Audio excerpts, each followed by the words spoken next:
Ikiwa ni wakati wa magharibi sasa, tumehitimisha masafa zaidi ya 30 mpaka 50 ambayo yamepokewa hapa na mashehe mbalimbali kutokea ndani ya Tanzania na nje, lakini masafa mengine yakiwa yanaingia muda huu na yanatamatika. Tumepata nafasi ya kukutana na shehe wa mkoa wa Tanga, lakini ndiye mlezi na mkuu wa madrasa hii ya Jumuiyatul Islamia ambayo leo hii tumepata nafasi na bahati ya kukutana naye. Shehe Ruwuchu, salamu alaykum wa rahmatullahi wa barakatuh. Wa alaykum salaam wa rahmatullahi wa barakatuh. Hadhara hii imekuwa ni moja katika hadhara kubwa sana, lakini sambamba na hadhara kubwa, watu wengi hawamjui Shehe Ruwuchu hapa ni kama nani. Kwa hiyo kwa faida ya watazamaji, hebu waeleze wewe ni nani hapa?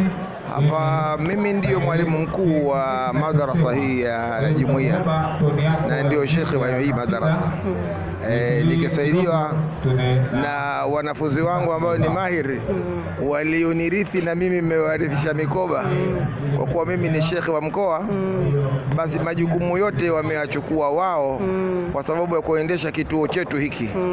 Wanafunzi ambao sasa hii ni walimu wakubwa na nimetoka nao mbali sana, akiwemo Sheikh Rajab bin Abdurrahman ambaye yeye sasa hivi pia katika mambo mengine ni kwamba yeye ndiyo mwenyekiti wa Chama cha Mapinduzi katika mkoa wa Tanga na nyadhifa nyingine za juu ambazo sitaki kuingia huko.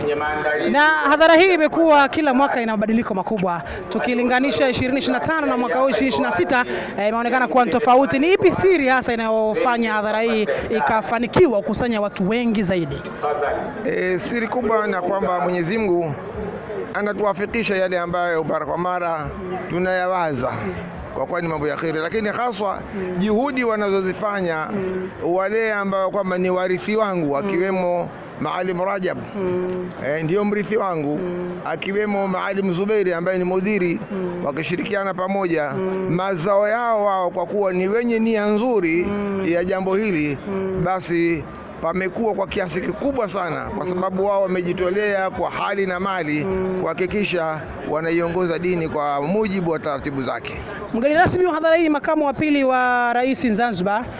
Tutarajie nini kwa watu wa Pangani na Watanga kwa ujio huu mkubwa wa kiserikali na kitaifa?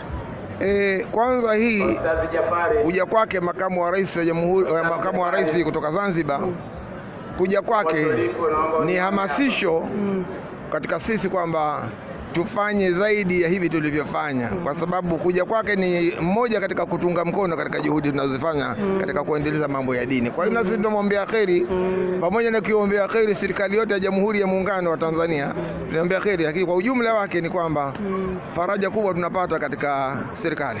Media zetu za jijini Tanga, Khairia TV, Nurul Huda TV, ambao kila kukicha wanafanya shughuli hizi za kutangaza dini katika taasisi zetu na Tanga kwa ujumla, unawaambiaje kazi kubwa wanaifanya? Mimi watu wale wasema na wasapoti na nawakubali, kwa sababu juhudi zao kila siku kacha basi ni endelevu, wanaendelea kuwa vizuri zaidi katika ushirikiano wao na vyombo vya kidini. Nilikuwa naye shehe wa mkoa wa Tanga, lakini pia ni mlezi wa hadhara hii ya Jumuiyatul Islamia na mkuu pia wa chuo hichi, kama ambavyo kwamba ametueleza. Safa zetu zimefikia ukomo, lakini kilele cha hadhara hii kitakuwa live kupitia Nurul Huda TV na Khairia TV na media nyingine mbalimbali ambazo kwamba zimewasili. Endelea kuwa nasi mwanzo mwisho ili uweze kupata mazuri kutokea hapa Jumuiya, lakini na nje pia ya Jumuiya.